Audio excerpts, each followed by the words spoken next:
Alrighty guys, this is Alan recording another comprehensive Magic the Gathering Arena draft video. As you can tell, I'm pretty light on gems again since Kaladesh Remastered has been kicking my butt. So we're just going to fire off another quick draft Zendikar Rising and then go over the set because we'll be drafting the set for a while given that the next set won't be out until February. I think that's Kaldheim. So we're stuck with Kaladesh and Zendikar Rising for now, and given that Zendikar Rising I feel is a lot more balanced than Kaladesh Remastered, given the amount of multiple bombs in Kaladesh Remastered that you can run into, and the fact that this is the most balanced paper set so far. There's also Commander Legends, I guess. Zendikar Rising feels a lot more appealing. So this is definitely a very excellent draft format that I don't mind drafting more of and showcasing, so we'll begin. And this is a bot draft, so we have enough time to go over our picks. So pack one, pick one, Zendikar Rising bot draft. What do we have the fine pleasure of opening? Some nice rares and uncommons. Undo Inversion is great, especially if you can bounce it back and use this in the late game as maybe some sort of emergency button to wipe the board. This is a really fantastic rare. There's the Attendant Healer if we want to force the black-white life gain deck. Also pretty decent in blue-white party, but going to be at its best in black-white life gain. Rockslide Sorcerer for the blue-red. Blue-red Wizard's deck can be quite strong, and then Spoils of Adventure, pretty good in the blue-white party adventure deck. So the uncommons and rare are all pretty fantastic, and then looking at commons, Blood Beckoning, Jiraga Visionary are quite good, but I wouldn't take them over the uncommons. So really, if we want to stay open, we could just take the Undo Inversion. If we can pick up maybe some ways to pick up lands, like with the Tazim Raptor, and this can be a nice board wipe that we don't mind casting. However, the problem with white in this set is that it's not super controlling. White tends to be a lot more tempo-oriented and aggressive, so you're mostly going to enjoy going wide and beating down in white. So a card like Undo Inversion can definitely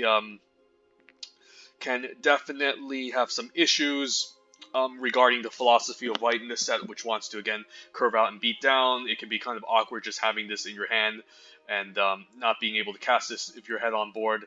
But overall, it's a pretty nice way to get back in the game if the opponent have some sort of the opponent has some way to get back, so it's pretty good. And then the rest of the other uncommons, both all really excellent. I think I would still pick Spoils of Adventure over the Rockslide Sorcerer and Attendant Healer, even though this is committal to the blue-white party deck. I feel like the blue-white party deck is quite easy to draft, kind of under-neglected due to the bots, and also, I think the card advantage is a lot more important than generating 1/1s or punishing 1 toughness with the Rockslide Sorcerer. So really, I think it's between Spoils and the Undo Inversion. Undo Inversion obviously better if you're in some sort of landfall deck that can pick this up later. Great if you're behind, since you can just wipe the board and just reestablish the board. But again, it can be kind of awkward if you're already ahead. This can kind of be a dead card. So I feel more inclined to just take the Spoils of Adventure. The blue-white party deck is pretty easy to draft, and the bots kind of neglect it. Whereas this is great if you're behind or ahead, since it can gain you a lot of life, draw you a bunch of cards, and the Undo Inversion is only kind of great if you're kind of behind. So yeah, I think Spoils is a lot more flexible, a lot more reasonable. But overall, I think I would probably take the Undo Inversion if it wasn't for Spoils of Adventure in this pack. So yeah, I think blue-white is easy to draft. It's a very good archetype. I've drafted this before, and I can use this anytime, whereas Undo Inversion, it's best used if I'm far behind. Attendant Healer, Rockslide Sorcerer are both great, but it's even though they do commit us to an archetype just like Spoils, I feel like Spoils have a lot more upside and does a lot more work. So this is almost just a powerful 3-for-1, and yeah, it's pretty cheap, pretty efficient. So I'll take the Spoils of Adventure here, and maybe drop another blue-white party tempo deck that the bots neglect. Easy Bubble Snare here, followed up with the Spoils of Adventure. Had we taken the Undo Inversion, we'd probably be looking at this Marasa Root Grazer and draft some sort of white-green landfall deck where we can bounce back the Undo Inversion and use it in the late game. Canyon Jabro could also be pretty decent in the landfall archetype. Allied Assault could be pretty decent in the party archetype, although I find this pretty clunky at 3 mana, and sometimes you don't get the best you kind of get blown out by instant speed removal at times with the allied assault, so I'm hoping this kind of wheels. Um, but yeah, I feel like the party decks are just a lot better than the landfall decks in general in this set, since there's much more ways to enable it at common and a lot more better payoffs, whereas the landfall decks kind of commit us towards the green most of the time. And I don't feel, and it feels like you kind of need to be aggressive in the landfall decks to really take advantage of their poor stat lines, since unlike the since they're mostly going to have a lot lower defense and power than usual. That being said, the Scythe Cat's a pretty good 3-drop, but again, I feel like the party decks are just better, and Bubble Snare is a pretty nice follow-up with Spoils of Adventure. Probably close to Feed the Swarm, so I'm going to take a Bubble Snare here, and hopefully we do end up forcing this fun archetype that I'm happy to draft. There's a Pair Tactician. I mean, I could have a couple of warriors in this in the early game, and this can be a nice 3-drop warrior. Kabira Outrider, pretty decent payoff for the party decks, but we can always pick up one later, and it's a 4-drop. I mean, I could also speculate on the landfall deck. I mean, the kicker deck with maybe a Vastwood Surge. Feed the Swarm, also pretty solid if I want to end up in blue-black. So I think it's between all these 3 options. There's also Visionary, but I think Vastwood Surge is a lot better. So if I take the Vastwood Surge, I can maybe gamble on the blue-green kicker deck. The Pair Tactician would be a pretty nice 3-drop warrior in the party deck as well, especially if we were able to curve out with a couple of warriors and Pack Beasts. This can definitely grow, but I feel like this isn't, I don't need to value this as highly, whereas a Vastwood Surge, if I end up in a blue-green kicker deck, I can still end up splashing the Spoils of Adventure and other certain removal spells, and going 3 colors is kind of nice sometimes. So I think I'll take the Vastwood Surge, maybe lean towards blue-green kicker with Bubble Snare, and hopefully it's open. But Feed the Swarm is also pretty nice. And here, I mean, any amazing green cards. There's a Reclaim the Waste for more splashing and fixing.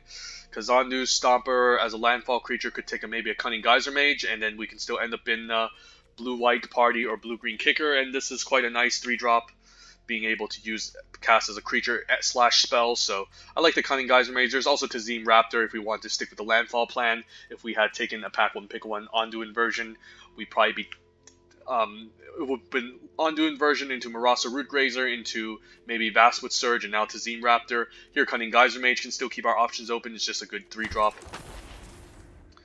And yeah, the blue-white party stuff keeps coming. There's another Cunning Geyser Mage. There's also Field Research. There's a Shallow Stinger for the mill deck. Let's see. If we want to still keep the kicker option open, we can just take a Field Research. If we want to lean more towards the party game plan, I feel like maybe it's a good time to pick up the Angel Heart Protector as a decent cleric on turn 3. With the spoils, I don't need to value the card draw as highly, but it's pretty good if we still end up in blue-green kicker. So not sure which direction I want to go in yet. It's between Field Research and Angel Heart Protector, I think. Or I can just take a second Cunning Geyser Mage, but it's not as exciting as diversifying my party if I do end up in blue-white. So still lots of multiple options here. I think I'll take the Angel Heart Protector. It seems like white is kind of open as well. Green, we didn't see any rabbit bites yet. A lot of white cards are being passed up to Tazim Raptor and the Angel Heart Protector still. So I feel more inclined to just lean towards a blue-white tempo party deck where it's looking to be quite aggressive. So a card like Angel Heart Protector is nice. Now Seafloor Stalker versus Cliffhaven Sellsword. So green doesn't look very open in this pack, so I feel like we could just stick with blue-white party, which the bots don't really respect. So maybe this Vastwood Surge could have been, I think, the Pair Tactician. So then we could have curved out Cliffhaven Sellsword into maybe a Pair Tactician. But it's still a fine 2-drop, nice warrior on turn 2, and hopefully we can pick up a Seafloor Stalker later. And now I guess we could still end up in black-white life gain with maybe the Marauding Blight Priest. Skyclave Sentinel could be pretty decent if we end up in the kicker deck. But the Blight Priest can be awesome if we do end up black-white life gain. And then nothing amazing here. These cards are not very good. I guess we could end up in red-white party / warriors, and we could maybe use a Teeter Peak Ambusher. Not sure. And then I do like the Seagate Battering on turn 1. Maybe we can hopefully pick up a Cascade Seer later as a decent party payoff. Even a late Blood Beckoning for the black-white life gain deck, but we don't have too much life gain going on, and I do want to have my 1-drop Warrior on curve, and I can pick up 4 drops later, so don't need to prioritize it that highly. And we play enough Wizards, the Chilling Trap can be a fine combat trick. Alright, and the Kabira Outrider pretty light. So it seems like white is really open, so I'm kind of happy that I kind of stuck with white as opposed to moving to the kicker deck. So we'll see. I think the bots do neglect the blue-white party deck, so we can take advantage of this highly and draft a nice, powerful deck. And Archpriest is excellent in the blue-white party deck. Otherwise, I wouldn't mind a Skyclave Plunder or a Shepherd of Heroes as other excellent payoff cards for party. But the Archpriest on turn 1 is quite disgusting. You can just, like, eventually get full party, and then this can be a powerful win condition in and of itself, and it's just a really nice 1-drop to play. So, easy Archpriest of Iona, that's how you pronounce it. And Mirror Captain's excellent too. Also wouldn't mind a Nahiri's Binding as a fine removal spell. Expedition Healer can be a decent turn 2 Cleric. But again, Mirror Captain, another excellent party payoff. And you can see why I kind of force the party decks all the time in this set. Rooster Drakes is excellent, although I don't think we're drafting a kicker deck. Could take an Amara Wizard as a nice Mula Dual Face lands in terms of our party members. We have 4 Warriors, 1 Wizard, double Clerics, 0 Rogues. So I do want some Rogues. But I could also use some Wizards. How much life gain synergy do we have? We do have the Spoils. And that's pretty much it. So I don't think we're drafting a life gain deck. And I also don't think we're drafting a Rooster Drakes deck. Both pretty playable, but I feel like the Amara Wizard can be a nice Mula Dual Face land we can play. It's a Wizard that counts as party. And yeah, we can play it as a land, so it has a lot of upside. Wouldn't mind a Cascade Seer or Farside Depth, but hopefully we can pick up one later. And the Wizard is just a nice Mula Dual Face land. Could use a turn 1 Rogue, although there's a Paratactician now to go with our Warrior game plan, which isn't bad. We could use our first Rogue, though. Zulaport Duelist can be pretty efficient. But Paratactician is quite good. And again, we do have a bunch of Warriors already. But I feel like the power level of the Paratactician can be quite great on turn 3 if we're able to curve out into Warriors. So, yeah, hopefully we can pick up the Duelist later, but the Paratactician is quite good in a deck like this. And, well, there's another late Skyclave Thunder. Could take another Cliffhaven Sellsword. Could take a Seagate Colossus, although it's kind of clunky. Could use another good card draw spell, and the Skyclave Thunder can be excellent. I'm a big fan of the card. Double Cleric, 5 Warriors, 2 Wizards, 0 Rogues. I mean, it's not like we're lacking top end. We do have the Mirror Captain as a flyer. Maybe Spoils can draw us into cards. Skyclave Plunder is just another nice card draw spell that we could utilize, and hopefully we can pick up more 2s later. So I'll take the Skyclave Plunder. Seems pretty excellent. And then I'll take another Paratactician. Okay, so the second Sellsword would have been pretty fantastic too. And then I'll take an Outrider as another decent 4-drop, although I do prefer the Cascade Seer at 4 now, but I'll take a second Sellsword. I mean, we can easily transition into the red-white Warriors deck. And then here, since I do need an extra Cleric, I'll take a Cleric of Chill Depths. Already have a Skyclave Plunder, so don't need to make card draw too much. And I'll take a Cascade Seer on 4. And then maybe we can ditch a Kabira Outrider, maybe, since I do have a bunch of 4s and I do need a couple of Wizards left. So just need to draft a couple more Rogues. No Rogues, though. Some Clerics, Wizards, and Rogues. Warriors are good now. And then Zulaport Duelist, excellent 1-drop. So yeah, the deck is coming along quite nicely. Could use more interaction. Maybe another Into the Roll or Bubble Snare. But the deck is shaping out really powerful. And then I think we could use another Bubble Snare, so I don't mind taking it here. Best card in his pack. Pack 1, pick 1. Probably the Thwart the Grave as a nice, powerful 2-for-1 in the late game. And again, we already have another Skyclave Plunder. It could even wheel, since the bots don't really give a damn too much about. But I definitely need the Bubble Snare here just to help me protect my life total.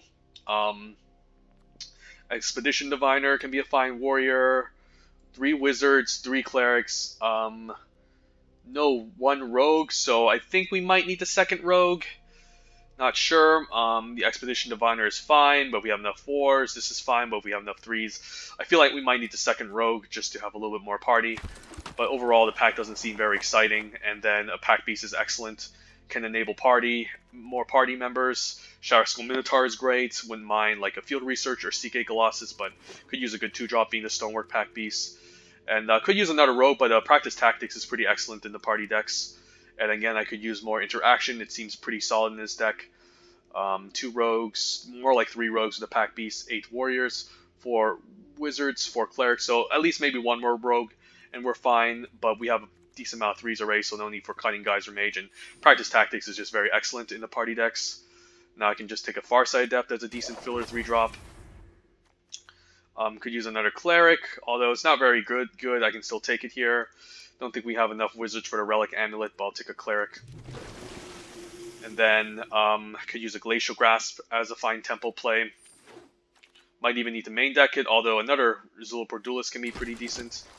We're not really a mill deck though, and I've stated before, but the Skyclave Plunder even wheeled.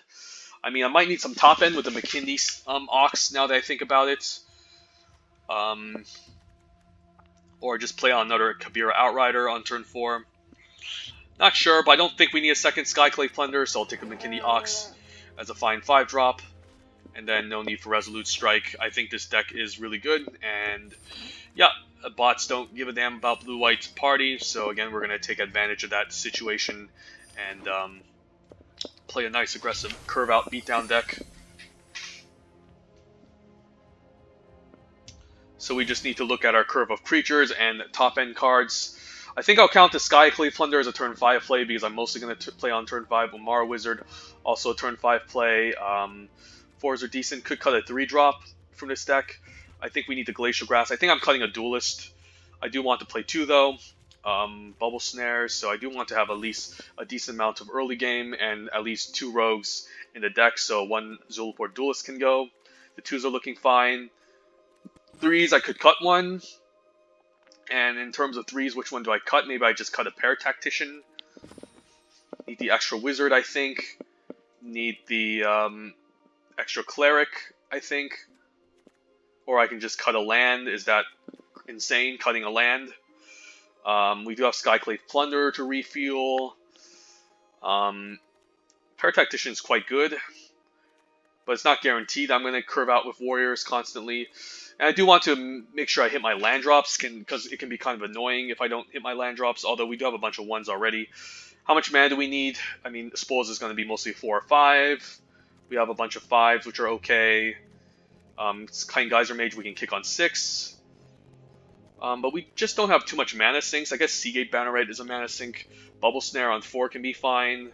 Practice Tactics. So I could see the argument of cutting a land. And it's not that bad, since we can always play the Umara Wizard as a tapped land anyways. And then we're kind of even split, so I could see myself cutting in planes and going something like this. What can we consider in the sideboard? I don't think we need triple Duelist. Could play another Kabira Outrider, maybe. Although it's better if we have a lot more flyers. And I do want my McKinney Ox on 5. That's just a 5-mana 4/4. Chilling Trap, not too many wizards. We have 5 wizards counting the Pack Beast. It could be okay, but I feel like these are just better. So not sure. I mean, I could still just play the second Outrider over the Wizard, but again, I think we're stacked on Warriors that we don't mind just going 8/8. And then we do have a bunch of 1s, so I'm just hoping we don't get mana screwed. I mean, we can run the risk of flooding if we're going 17 lands. I mean, we do have Skyclave Plunder and Spoils to help us draw cards, and Cascade Seer to help us scry into some action. But I feel like 16 lands is where this deck wants to be, just to avoid flood out, and I don't mind just still playing this tapped. So we'll try something like this. Hopefully it works. And then this is our second Azorius Party Tempo deck. And I might consider a 17th land if this doesn't pan out. And yeah, this seems pretty good. I think this is fine, and we'll give this deck a shot, and hopefully it gets there.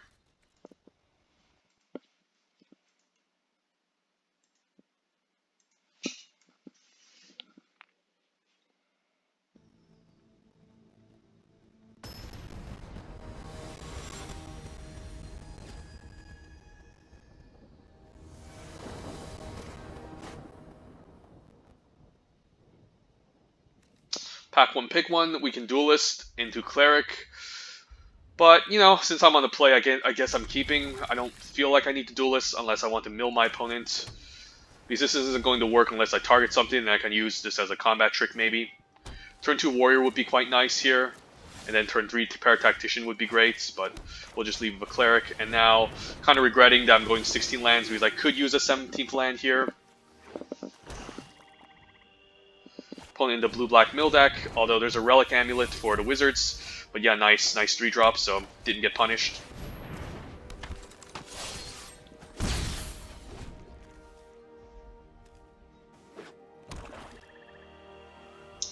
This deck isn't too mana intensive. Feed a Swarm, losing 3. But he is powering up his Relic Amulet, unfortunately. I guess I'll just play another Paratactician, attack for 1. And then keep up the Duelist.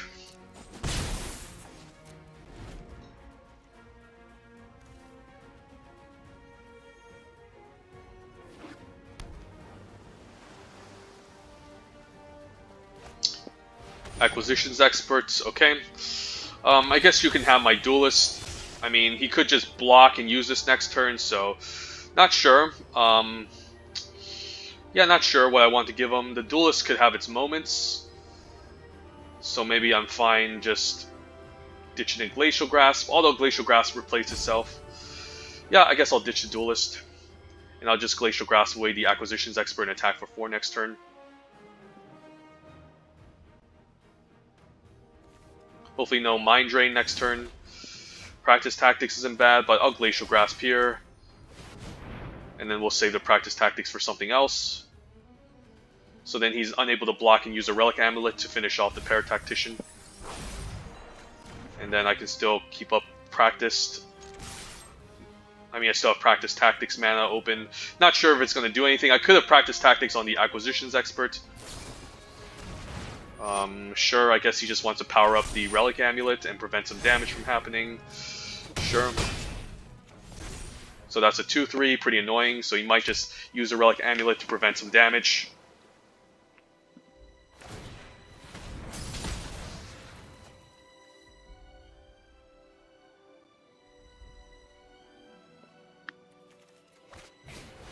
Predation on the McKinney Ox is pretty annoying. I guess he's going to take out the McKinney Ox. It makes the most sense. And I can still at least play out the Farside Adept, play land, and then attack for 1. But he's definitely going to play around the Practice Tactics here, which is a bit annoying, but so be it. So now I have my lands to maybe cast my spells eventually. Acquisitions Expert for 1, so I can give him a land, and that's fine. The land is kind of useless at this point. Pretty annoying card. If I'm fine attacking for 3 and he decides to use a Relic Amulet, I can blow him out with the Practice Tactics. I think I need to pressure him. Glacial Grasp, milling me, drawing 2, sure. And then we'll just pass the turn, say go. Keep up the Cleric, and he can take out the Farside Adept eventually. So do need to find some stuff here, some card draw, maybe Skyclave Plunder could be great. And I can still block something here, which isn't bad. Skulker, pretty annoying, so he's going to save this Relic Amulet for something else. Or he's going to use it now, which I also don't mind. Bubble Snare, I can maybe kick, but no need for it. I think I'll save it for something else.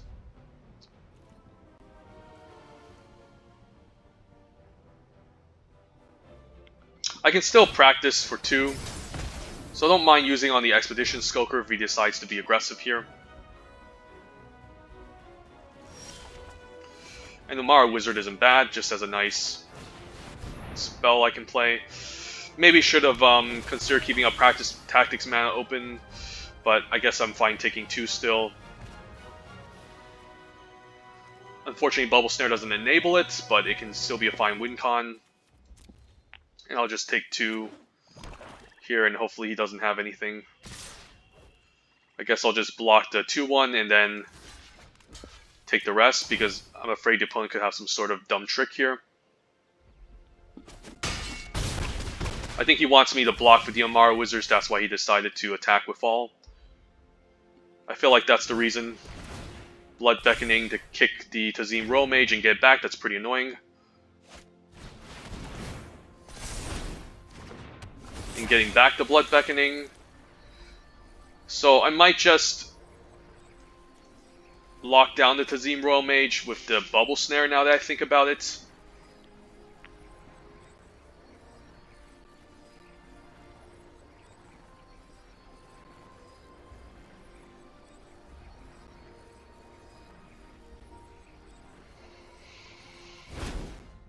Ooh, Blood Price. Okay, so not getting back the Tazim Royal Mage, so pretty interesting. I guess I don't mind just attacking with all, and then we'll see what he tries. Guess he's going to use a Relic Amulet on the Mara Wizard anyways next turn. Fine, playing out land, and then could use the Bubble Snare here to prevent some damage from happening, but I'll save it.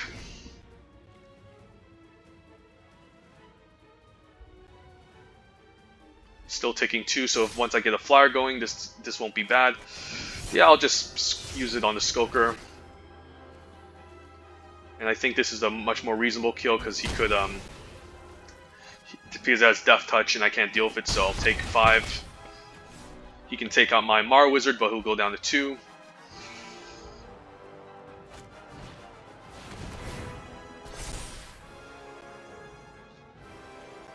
Hopefully I get my spoils eventually.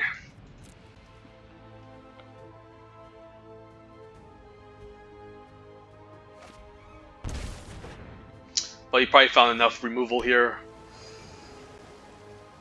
So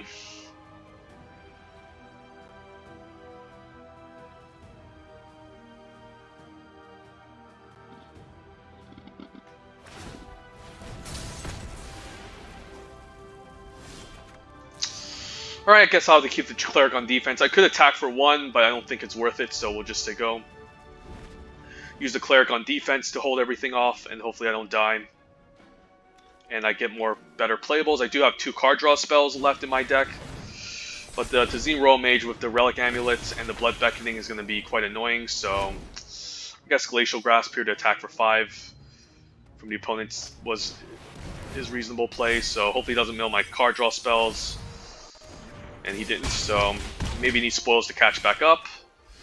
Kabir Outrider, okay, I guess it might not cut it. I guess it's GG unless I lock something down, so I guess I'll just use Bubble Snare here on the Acquisitions Expert. And hopefully I don't die. I mean, I guess he can just kill my Outrider and then just attack with all and I'm dead. So yeah, that's quite unfortunate. The opponent has a pretty nice infinite loop, could have went... Yeah, I think he has me here. Unfortunate. Flooding out a little bit late, but... oh wells. Wish we could have found some card draw off the top. But 16 land still wasn't so bad with this type of deck. We still managed to curve out once we hit our 3rd land drop. So I think I'm still sticking with 16 and we still kind of flooded here.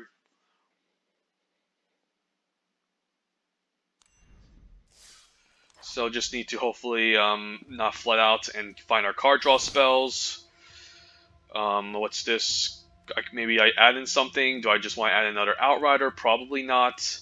Maybe just keep the deck as it is and hopefully we win our next games.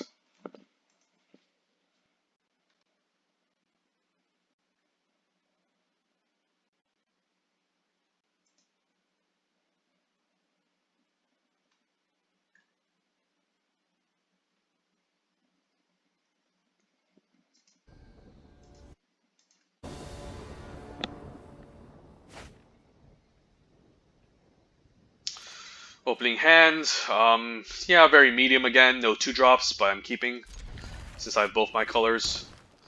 So some sort of landfall deck. Maybe if I play blue mana, this might disincentivize him from attacking, because he could expect like a rogue.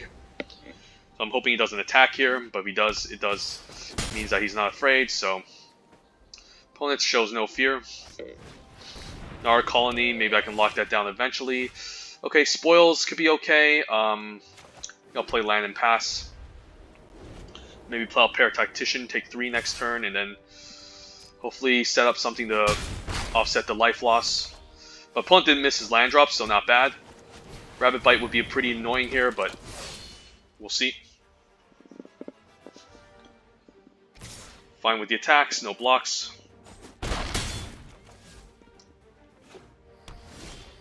Ooh, Kabira Outrider, not bad. Yeah, let's play it out. Just want to curve out and beat down. So maybe we can offset, we can punish him for missing his land drops. The 3-3 can hold off the 2-2 still. And I can still practice tactics away this Tajuru Blightblade, so it's not bad. So I'm going to play land, I'm going to move to combat, attack with all, and then if he blocks with the Blightblade, I'll just practice it away.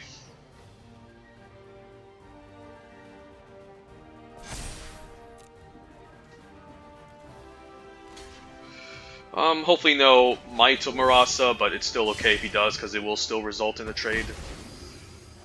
So this does punish him for missing his land drops. No need to Bubble Snare this, I don't think. Just a 2-2, he's the one that's behind. I'm the one that's ahead. Ramping the Royal Regrowth, so could see it kicked into the Royal next turn, we'll see.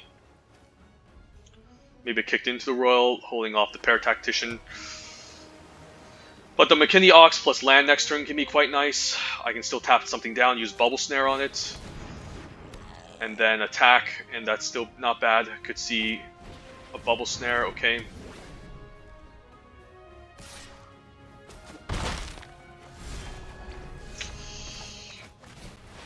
And I don't mind locking down this Low Mage's Familiar and prevent it from ramping, since it's going to be pretty annoying later.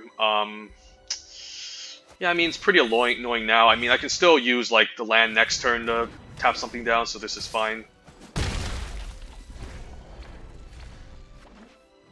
And then if he kicks something, he does gain life, but, I mean, now I can just tap down the Kazandu Stomper, get him for 7, still spoils, draw a million cards.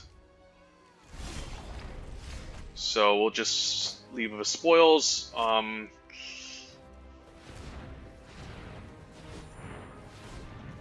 guess this makes more sense. Tap down the Stomper, and then we can get in for 7. He can chump, I don't care, and then we can still trade for the 2-2. Next turn, use Glacial Grasp to lock down the 6-5. I mean, if he has a Rabbit Bite, I'm probably just going to take the hit, because I mean, Kick Might of Marasa would be pretty bad, but if he doesn't have it, then we're still in decent shape. So yeah, so I guess now what we can do is we can Glacial Grasp the 6-5.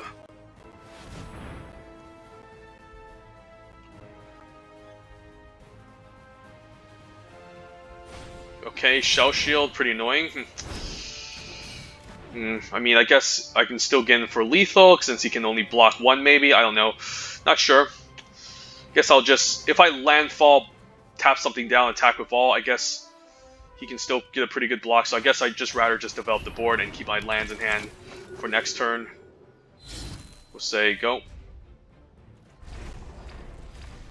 Could landfall first to play around the Shell Shield, and then use the Glacial Grasp to draw a card off of it, since now I'm denied a card.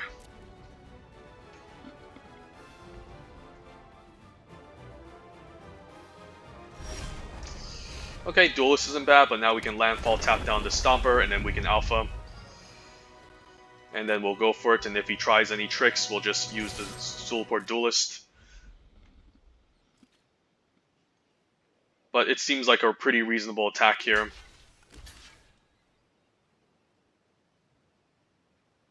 And he still needs to answer both of these, so... Alright, got there.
Alright, Archpriest on 1 isn't bad, and then we can attack for 2. Kind of risky playing this turn 1, but I do want to get into damage, so don't mind. And then once we enable the full party, this is going to be kind of interesting. Okay, hopefully it doesn't get bubble snared, but I think I'm attacking for 2, and this can be pretty insane if I get the full party going. So this is out to steal some games, could see a bubble snare. No bubble snare, but could see an ambush. I think I'm fine playing out land, and then I'm fine playing out the Farside Adept. Pre-combat. I don't think there's anything for 2 blue that punishes me here, so I'm fine attacking.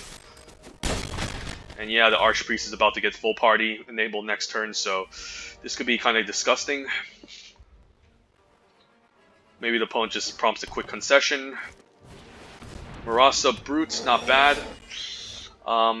So I could just attack here, and then if he decides to block, I'll use a Zulaport Duelist, which could just be better. And then we can leave the Paratactician. Yeah, let's just attack with both of these.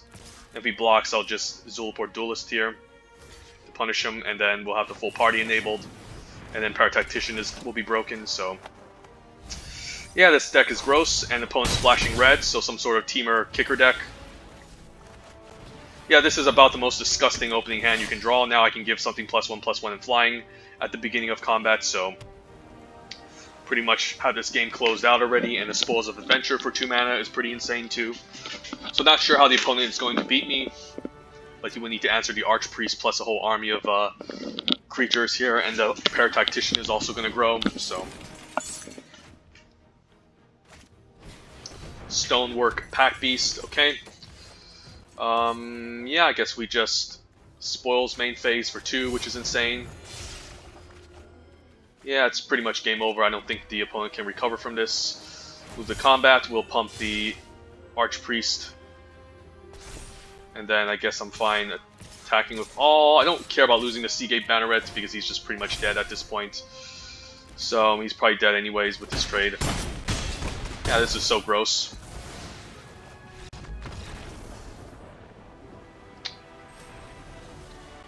Archpriest on turn 1 is pretty much game over if you assemble the full party.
Okay, not bad curve, and then we can almost assemble the full party here.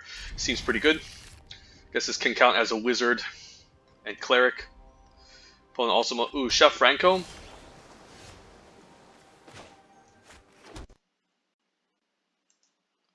Yeah, that's my friend. Whatchamacallit, Justin. So I'm gonna message him.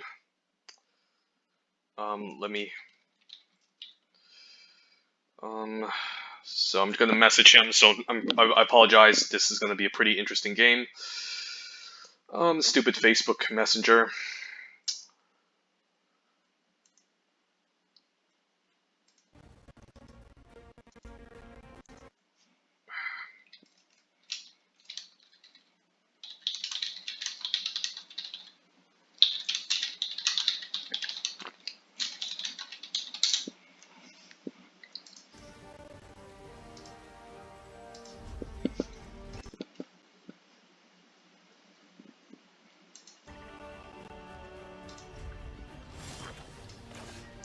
Sellsword looks great over Stonework Pack Beast since it's a pretty nice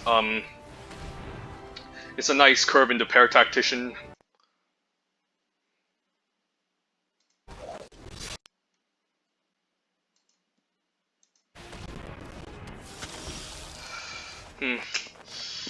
Alright, so I could attack. I don't think that accomplishes anything. I guess I don't mind the Paratactician set up for a Bubble Snare next turn. So we'll see go.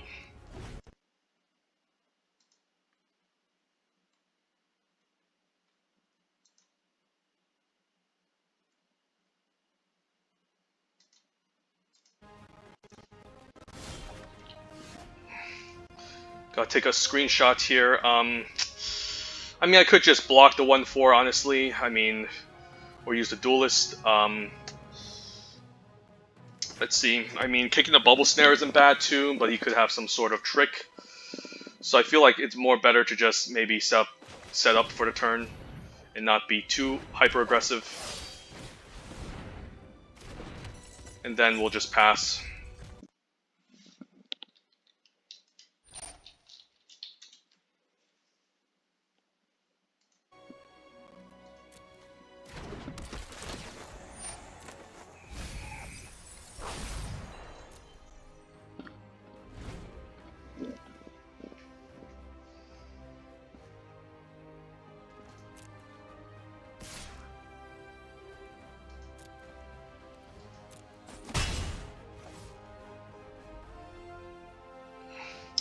I feel like he could be keeping up Counterspell. Myriad Construct is quite good. I mean, so I could just attack here and then use the Seagate Banneret to pump, which I don't mind. I mean, it doesn't seem like a bad idea. And then I guess I can trade for both of them. Or just play on another Paratactician. Not sure here. This Shadow Stinger is a bit annoying though. So I guess I don't mind kicking a Bubble Snare and then using the Zulaport Duelist. So that doesn't seem too bad. What's this? Target of a spell, so not ability, so I think it's still fine. Yeah, we'll just kick a Bubble Snare, lock down the Shadow Stinger. He could have some sort of trick, so we'll lock down the Shadow Stinger and then we'll attack. Yeah, that's pretty annoying. Yeah, I guess I don't mind just attacking a ball.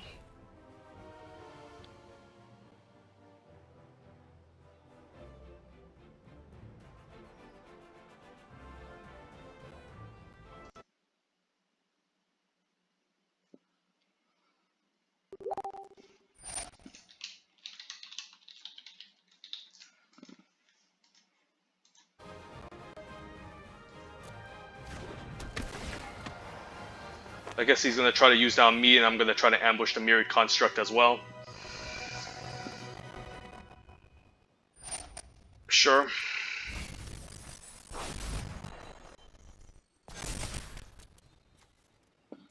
Guess he can get some pretty good blocks here. I don't mind him using it on my Paratactician. Not bad, so I can now use the Order the Myriad Construct first, flash in the Duelist, and then take out the Myriad Construct without him gaining any advantages here.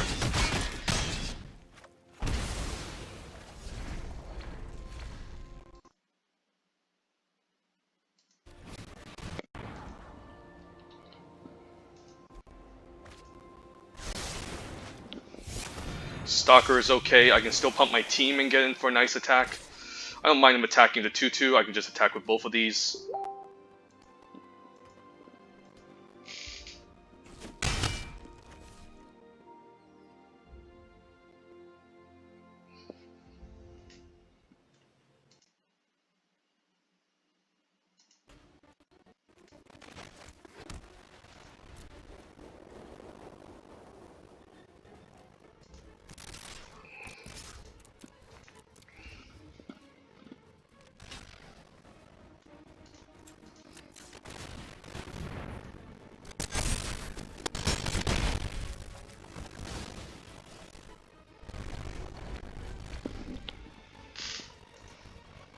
I think the opponent, he just wanted me to use my mana for the turn, but that's fine. I'm not really scared of Mind Carver. It's only a little bit of damage. I can still outrace him at this point, so yeah, we'll just attack with both of these again and use it as a pump trick.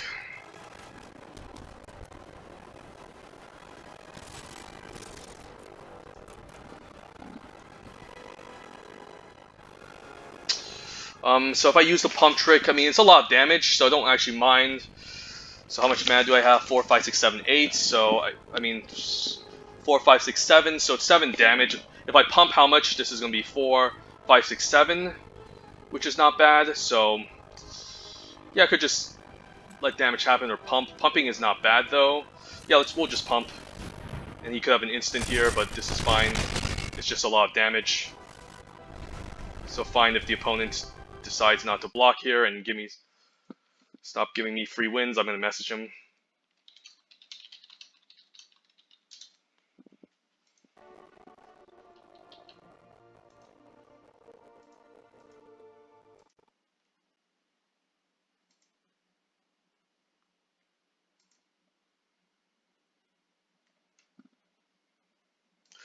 Sorry, just have to show off what's going on there.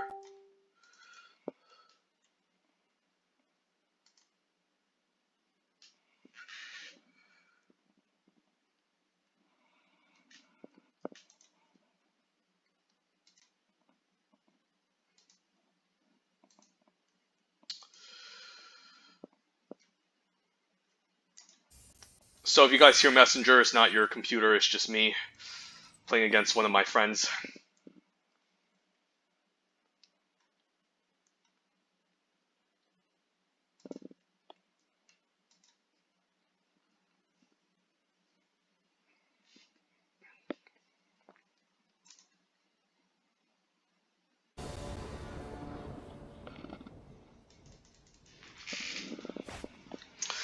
But yeah, just messaging my friends, so I'm sorry if that game took forever. This hand, not super amazing. We do have a Glacial Grasp and Bubble Snare. Maybe it's okay. I'll try it. I do want a better curve though, so I'm hoping I top deck some goodies. But as we all know, I'm never lucky.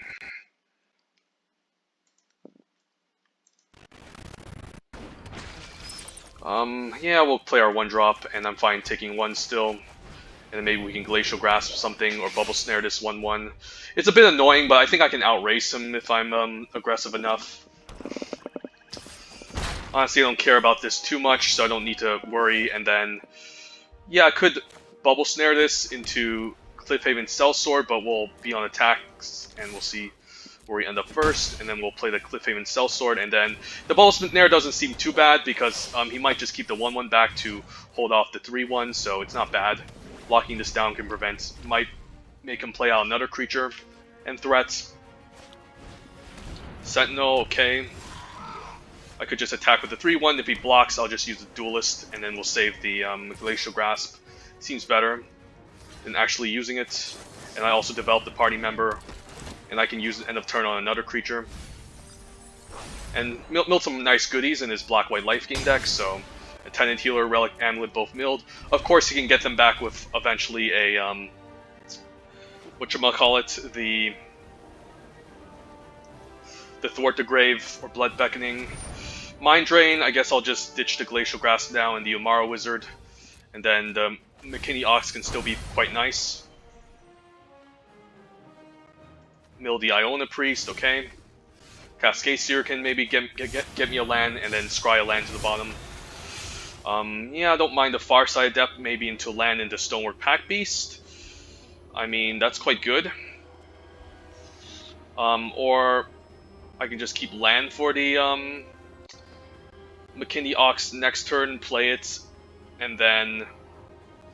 So if I play if I top deck the Farside Adept next turn, I can Farside Adept into the land, and then Stonework Pack Beast the turn after, but I'd rather just maybe play out the McKinney Ox and then Farside Adept into something instead. So we'll just do this. And then the 5th land can give me access to the Pump Trick too with the with this can get back nothing at the moment, so I could still just attack for 4, which I don't mind.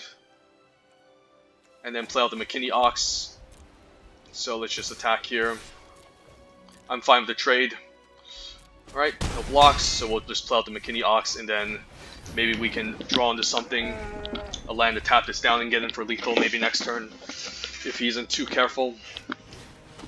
Okay, that's gonna fly over and deal some damage, so we're in a race here.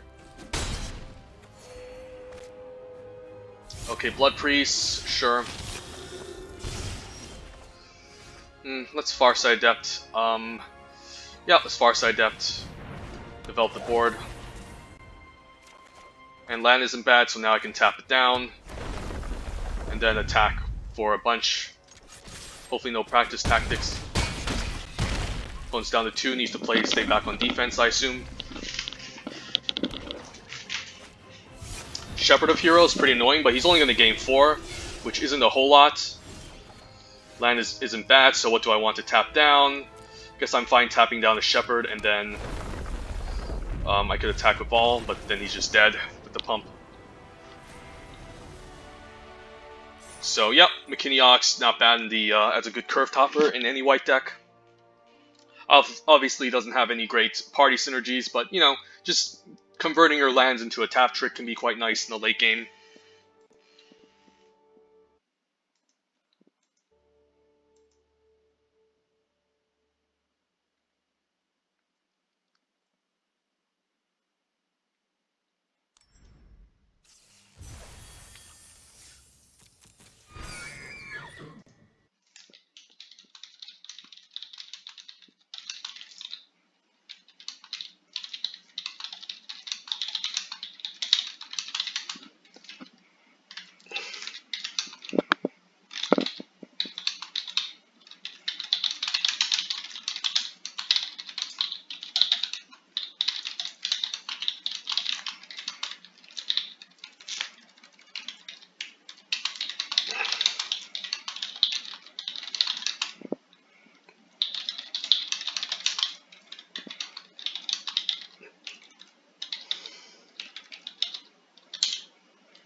Not bad, pretty decent curve. Hopefully we can get our third land going, and we did, so another good curve.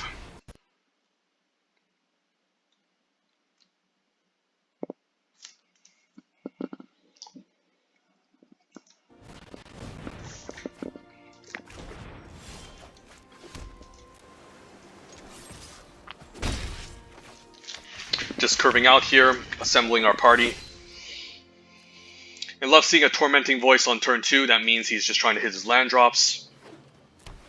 And then a tap land, not going to be super amazing. So I could use the Angel Heart Protector here, but I feel more inclined to just play out the Farside Adept.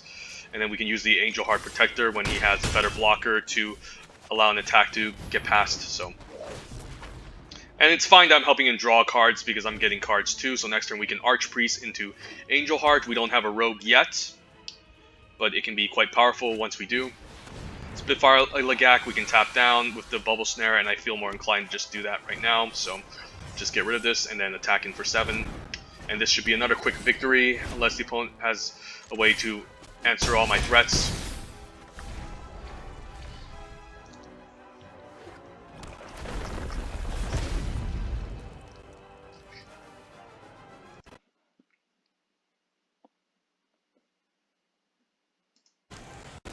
Scavenge Blade on the Nighthawk, that's pretty annoying. I mean, I could just Angel Heart Protector now, I guess. Maybe next turn McKinney Ox in the landfall. So I'll just Angel Heart Protector to 3/3. Attack for 6, and then play out the Archpriest. I don't mind a trade, honestly. He does trade down a lot, which is pretty nice for me. And I still have a Wizard, Cleric, and Warrior, so eventually I'll find my Rogue and then get the full party, and then this Archpriest will be pretty insane. So if he plays anything large and I top deck a land, I can use the Cunning Geyser Mage or McKinney Ox, which is really powerful, or I can just pump the team and attack. Expedition Skulker, just a random blocker. I guess he's going to equip the sword onto it, but I don't think that's enough. Even with the Seagate Banneret pumping, I think he's dead, and one single black doesn't amount to anything, but we got a land anyway, so it's just GG's. Yeah, I don't think this is enough, and he's just gone. So Blue-White Party definitely underdrafted for quick drafts.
Okay, well, it's one of those hands again, but I mean, we've gotten away with it multiple times, but now we have our card draw spells. Hopefully he doesn't mind rot us in black, so I think I'll keep it and risk it.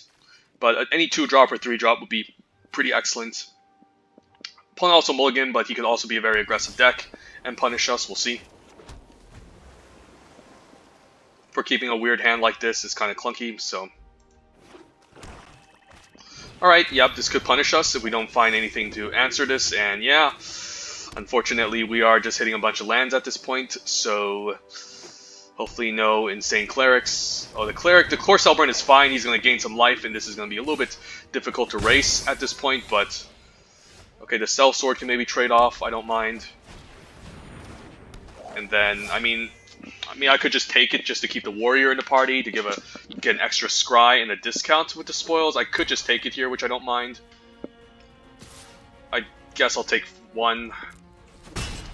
So I'm happy he didn't attack with the Expedition Healer. So he does prioritize it a lot. One's going to gain 1,000,000 life, so hopefully we can find some sort of flyer to help close out the game.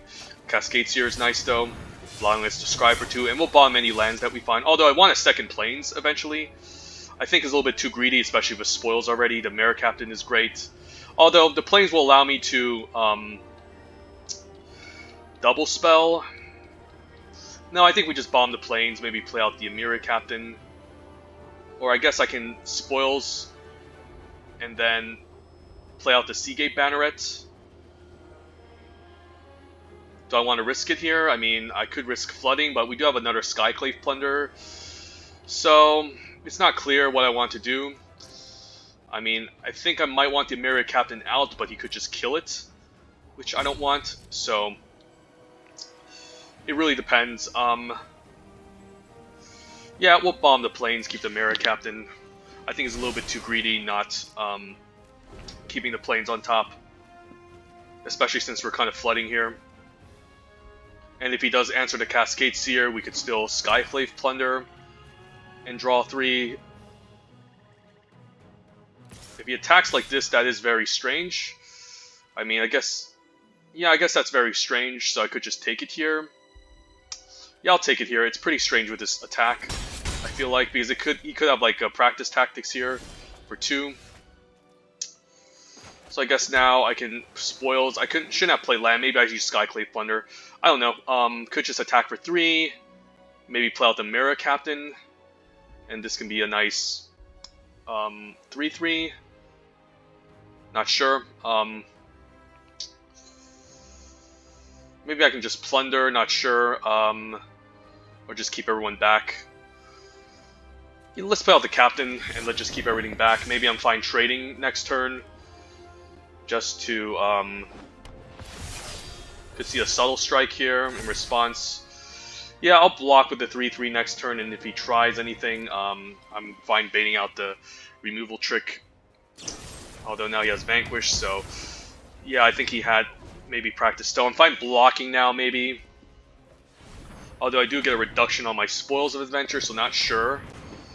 But I feel like he does have a practice tactics with this weird attack with the Core Celebrant.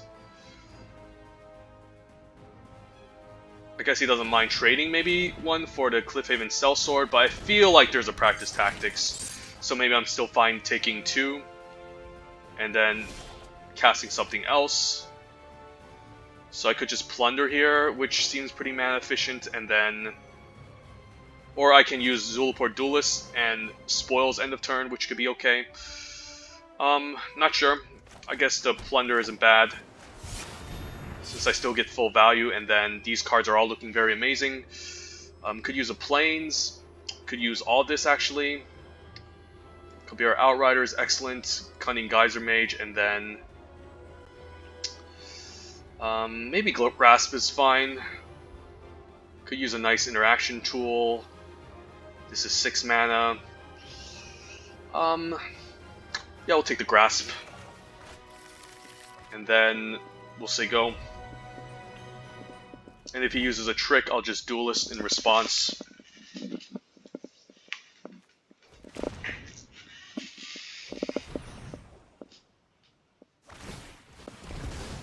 Luckily, the opponent is not milling us, so we'll eventually find our bombs to help us close out. But right now,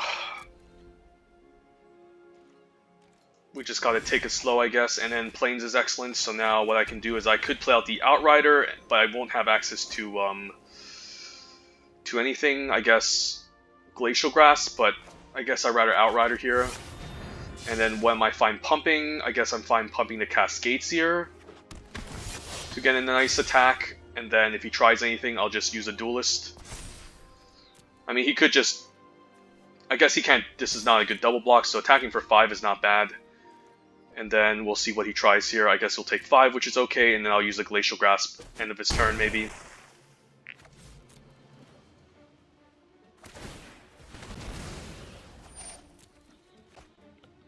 No need to Glacial Grasp pre-combat, since I'm fine using flashing out the Duelist instead if he has a trick.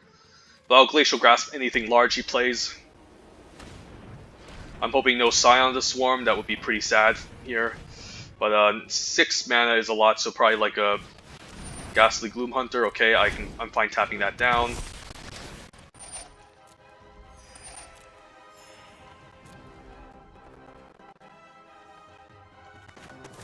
We'll grasp that just to buy some time, draw some cards.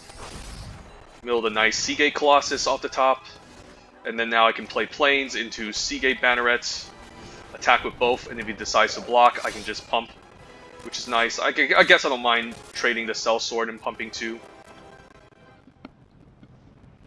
And I guess nothing, so I guess I'll let damage happen. And then I'll play out the Paratactician instead, and then use Spoils end of turn. I can even flash in a Duelist and cast it for 3 if he decides to attack with the Expedition Healer.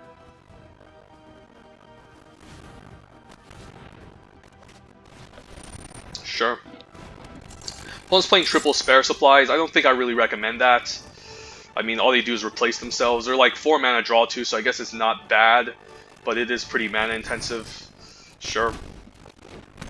I guess I'll kick the Cunning Geyser Mage to get that one out of the way. I'm hoping he attacks with a 2/2 here, but he doesn't, so I'll just cast the Spoils for 4.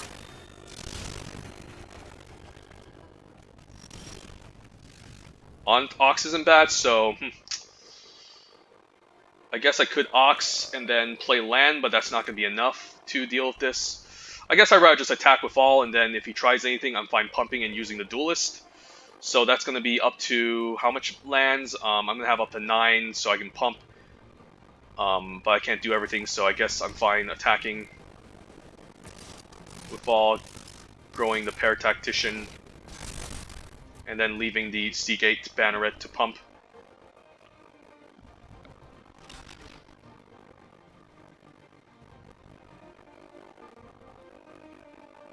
I guess I don't mind using the Duelist here. And then I could McKinley Ox. If I pump, how much damage? 4, 5, 6, 7, 8, 9, 10, 11, 12, 13. I guess I don't mind putting him down to 1, which isn't bad. I mean 2, I mean. But then he'll be dealing 6. I guess I'll just add a Cunning Geyser Mage to the board and then keep up. And then play McKinney Ox in the land, and then we can still use the pump trick next turn. Just want to go wide here, but yeah, the opponent just concedes.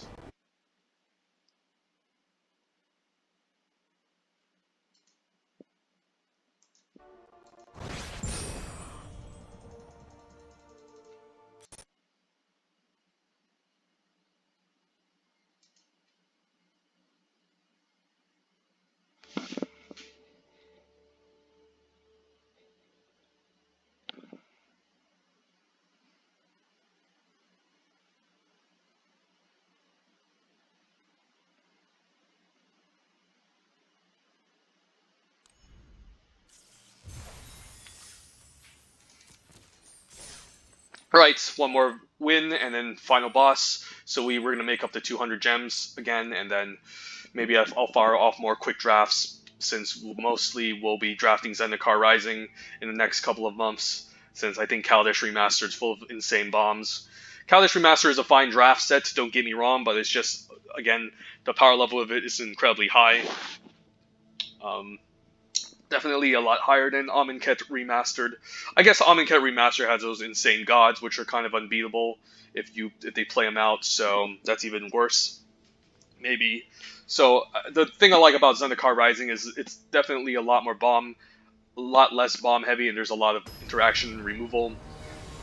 Whereas in Kaladesh Remastered, like the best removal spell at common is like a Daring Demolition, and everything else is just not as good.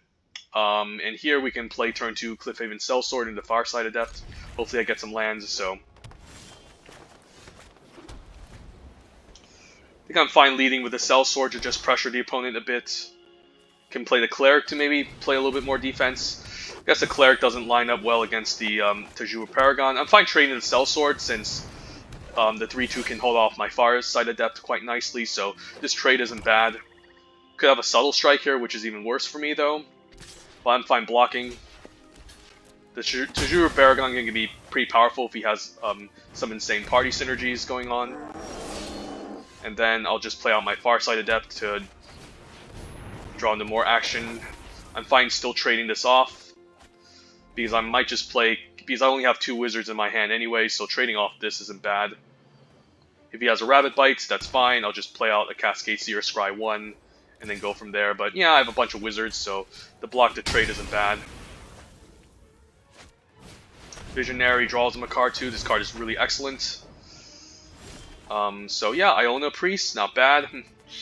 So hopefully I can maybe Cascade Seer into some lands, or I can just play it slow, play Archpriest into Cunning Geyser Mage, and maybe trade. Maybe that's alright. And then I'd rather have the extra Scry, potentially, and this is alright.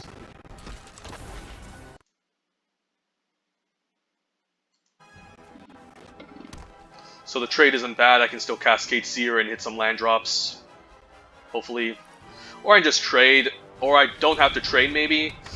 Yeah, I'm definitely going to ditch the Cunning Geyser Mage here, or I can ditch the Archpriest. Not sure. I mean, the trade isn't bad. Maybe I still play defense here. Like, the Archpriest is fine, but maybe I won't be able to get a full party. Full party is quite awesome, though, but maybe I'm fine still taking 3 here and then offering the Cascade Seer as a trade.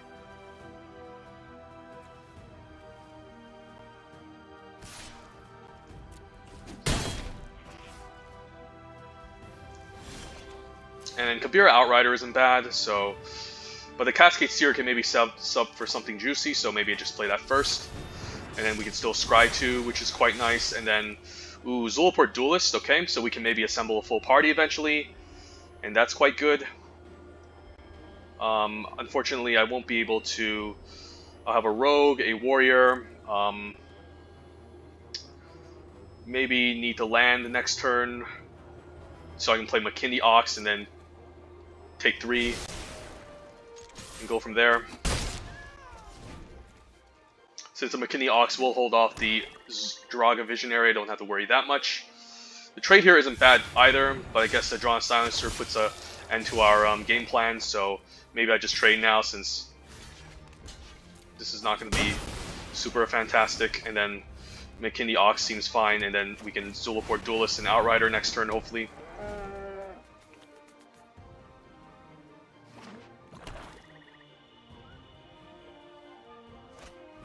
Shadow Stinger, quite annoying, so might need to keep the Zulaport Duelist as a trick.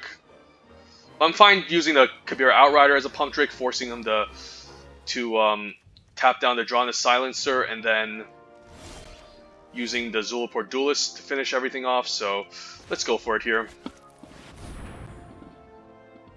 And hopefully no dumb tricks here. And I'll definitely order the Shadow Stinger first. So this isn't bad. And then opponent's going to be quite suspicious here, but I think I'm fine if he wants to take this trade. So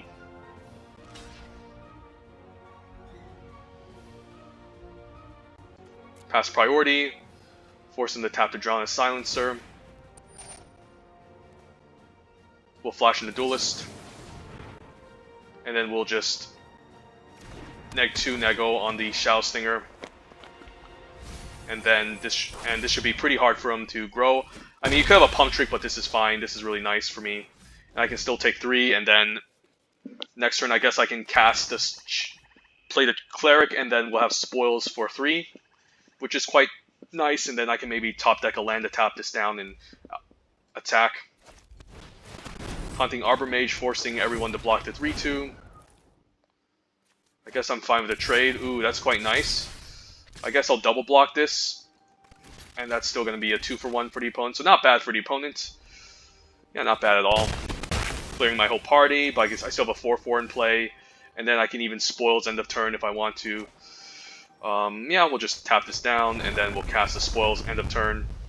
6-mana spoils is not very exciting, but the Cleric of Chill Depths doesn't really do much anyways. So we just want to refuel as much as possible. So black-green party, pretty funny. Usually green is trying to do the whole kicker and landfall stuff. They're not really looking to do the whole party thing. Like sometimes there's a minor party sub-theme in the in green, but it's not like major. So it's a little bit of a strange archetype that the opponent is going for. And now we can pair Tactician into Stonework Pack Beast into Cleric.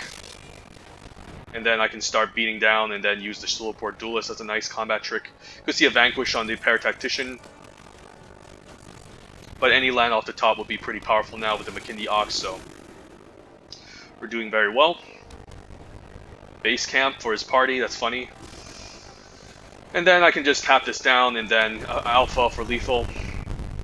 And then let's see if he has a Deadly Alliance here. Probably see a Deadly Alliance. Subtle Strike. Guess I don't mind, sure.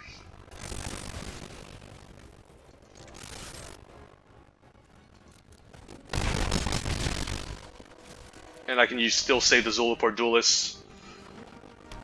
And he's pretty much dead here, since he does need to block one of these. And I'll just taunt him with the Zulaport Duelist here.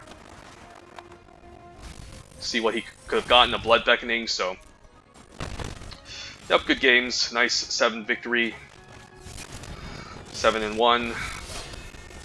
Just showing off some of my deck here. Yep, pretty solid, sweet 7-1. Not bad. And yeah, even beaten my friend. Shout out to Justin Franco, excellent chef, excellent Magic the Gathering player too. Although he does go 5 colors in draft, which I don't understand. But yeah, he's an awesome friend. He used to host house drafts with me, with another group of people that we play. Unfortunately, he did move to New York for a wonderful job promotion, and he's going to be a very top-end successful chef as time comes. But yeah, we live in Vegas and we're great friends. So yeah, let's add this to the list for our 7 wins, and we're going to do a quick overview of the draft deck before we maybe fire off another quick draft. And yeah, not a bad blue-white curve-out tempo deck.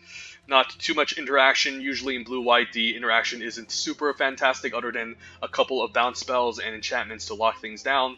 But it can definitely get the job done if you can curve out aggressively with flyers and nice party payoffs. And overall, yeah, not a bad deck. Pretty sweet. Our biggest bombs are probably the Archpriest of Iona if we get full party. The Spoils of Adventure, which is a very excellent card. The Mirror Captain can be a fine finisher. And then, yeah, the rest of this stuff just has great synergy, great curve out. But yeah, turn 1 Archpriest of Iona, definitely very scary. McKinney Ox, a huge MVP in this deck since we don't have a lot of curve toppers. And even outside the party archetype, any land that we flood out in the late game can be a nice tap trick. So kind of a nice pseudo removal spell. And yeah, 16 lands still managed to get there, even though our first game we got mana screwed pretty badly. The rest of our other games we did really nicely with. So yeah, could have considered maybe a second Outrider for Cascade Seer, but as you can see, we have 7 warriors, so definitely not needing to prioritize warriors as much. So kind of happy with the result of this deck. And then I'm just gonna take a quick snapshot here and then claim our prize, and we're gonna open up our packs and do some more. Maybe some more quick drafts later. But pack 1, pick 1, let's pretend we're drafting Zendikar Rising. Mirage is a pretty powerful bomb. Yeah. There's to note the landfall thing does happen. You do get a second attack phase if you do it on your first main phase. A lot of people thought that is not until you attack um, throughout the first main phase that you need to that you can enable the ability. I mean, yeah, you can still main phase the landfall and you still get double attacks. I did see this on I think for the World Championships, someone was playing Mirage, I think, or I think it was from one LVD videos. I have no idea, but yeah, you still do get the trigger, and you can still untap even if you main phase. On your first main phase, you still landfall. So yeah, a lot of people thought you had to use this after the first combat phase, but that's wrong. But Mirage is an easy pick. This card's a powerful bomb, excellent in any red deck. And then Marasa Sproutling probably gets the nod as second place, since the kicker deck is also really awesome, and this can be a pretty powerful loop if you're able to loop back Blood Beckoning and loop back the Marasa Sproutling over and over.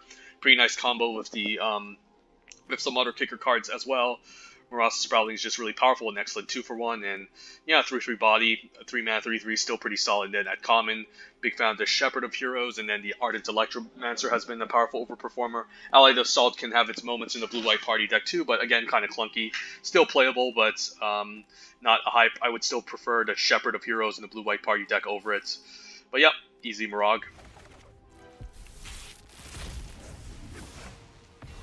And then Merfolk Falconer probably over Relic Vial, since Relic Vial is heavily committal to the black-white life gain deck. Merfolk Falconer still, even in a black-blue rogues deck, this card is just still an excellent curve topper. A 5-mana 4/4 is excellent, and this is great in a kicker deck since you get the extra scry, and it's a wizard for wizard synergy, and it's excellent in the blue-white party deck too as a wizard. So Merfolk Falconer is a lot more flexible, gives us a lot more room for options, and just a great curve topper.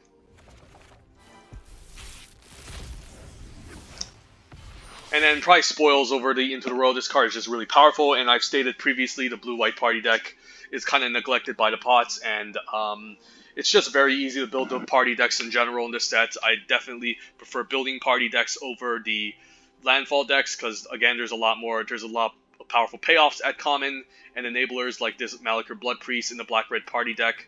Into Royal also very excellent too, but I would still probably take Spoils of Adventure, and then take the high-risk, high-reward pick, since I can usually find removal at common eventually, maybe a Bubble Snare, maybe a Nahiri's Binding, or another Into the Royal.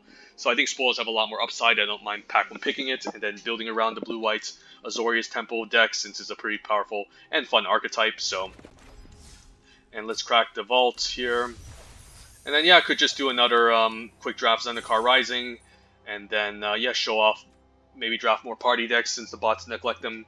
But anyways, hope you guys enjoyed the video, and have a wonderful day. Take care. Bye.